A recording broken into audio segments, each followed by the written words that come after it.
gentlemen, welcome to today's edition of Top Tier Profits for Real Estate Investors with Shemie CPA.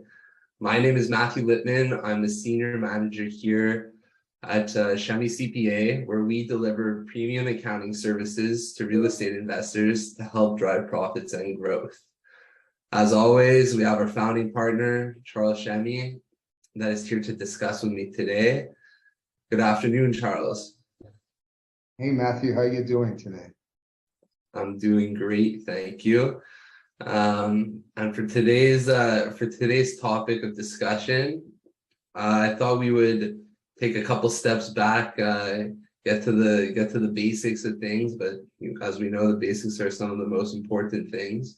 We're going to discuss accounting for real estate investors. Sounds good. That's still a very important topic.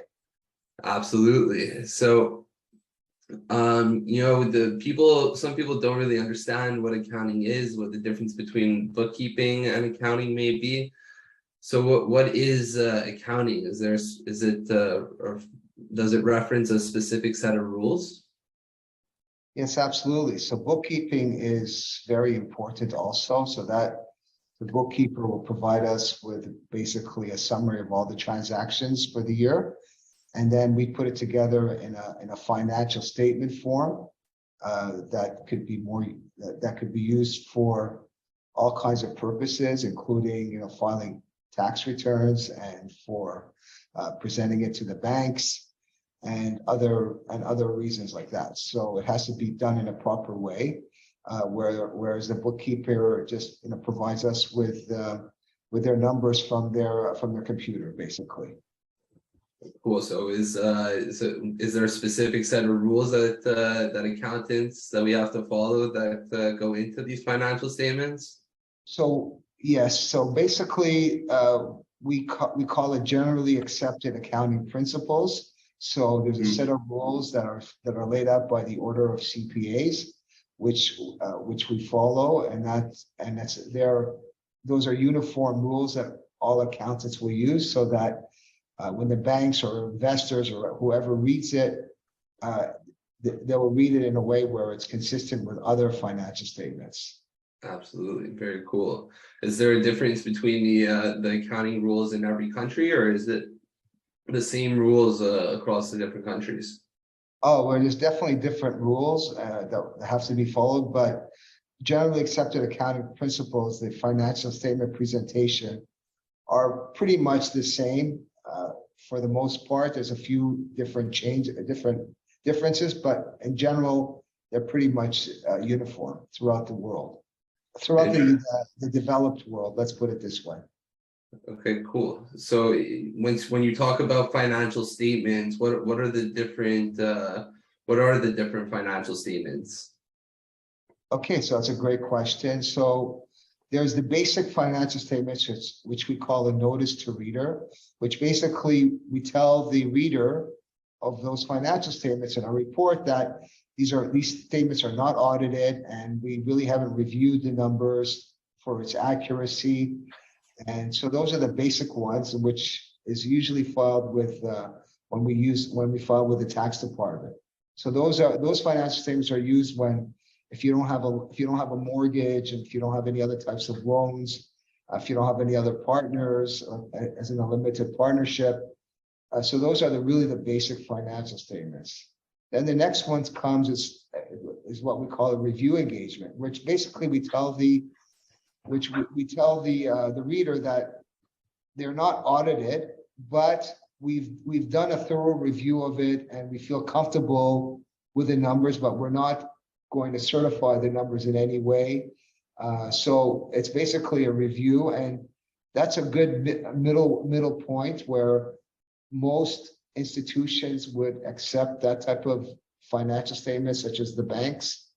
So that's I would say the most commonly used one in our practice.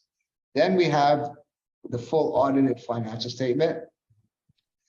This is much more complex work for our part, because we're basically certifying the numbers.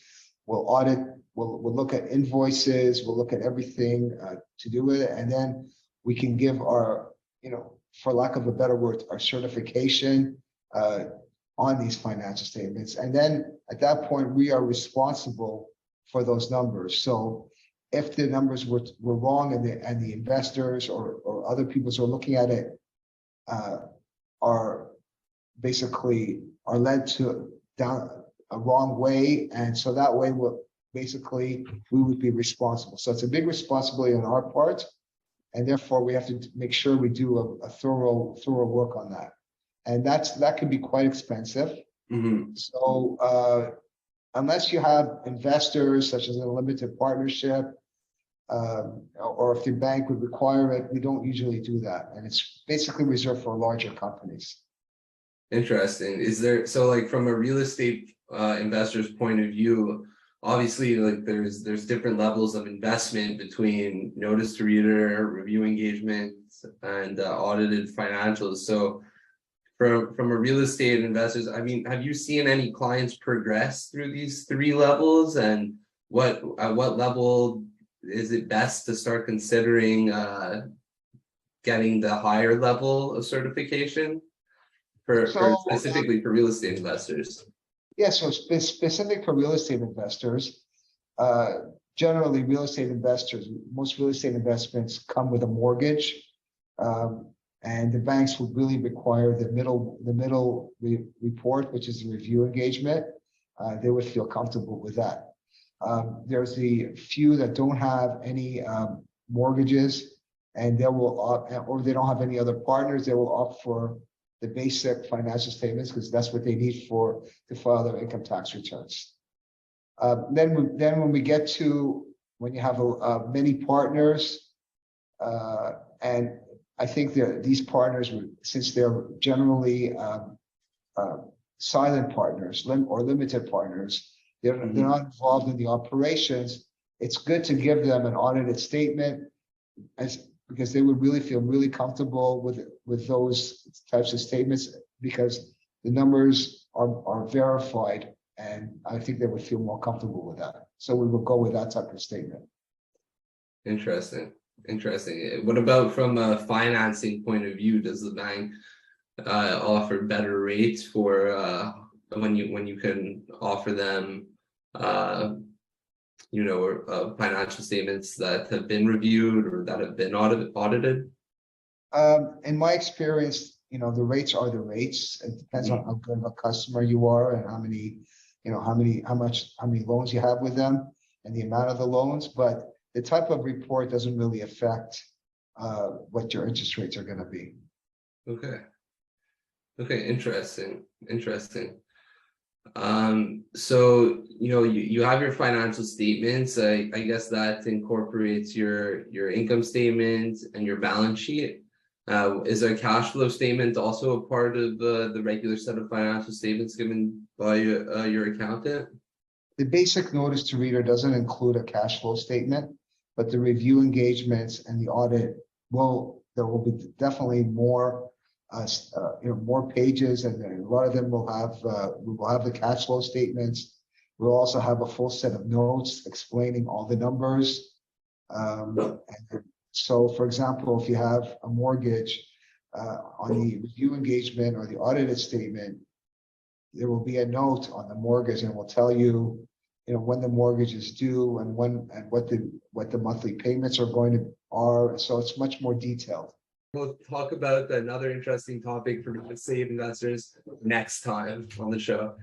Thank you very much, everybody, for joining, and we look forward to seeing you next time. Well, great. Nice to see you again. Take care.